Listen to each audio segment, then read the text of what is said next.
मित्रांनो सावधान. तुम्ही सोन्याचा आजचा दर पाहिला का?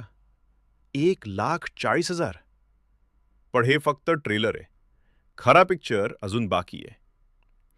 1947 मध्ये जे सोनं फक्त ₹88 होतं, ते आज 1,40,000 रुपयांवर कसं पोहोचलं?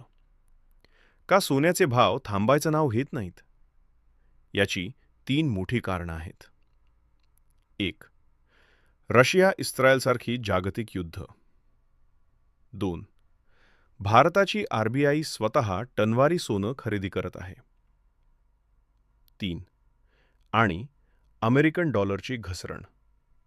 तज्ज्ञांच्या मते 2027 पर्यंत सोनं 1,70,000 रुपयांच्या पार जाऊ शकतं.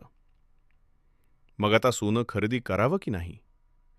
याचं सविस्तर विश्लेषण पाहण्यासाठी आपल्या आकाश माहिती चॅनलवरचा मोठा व्हिडिओ नक्की बघा.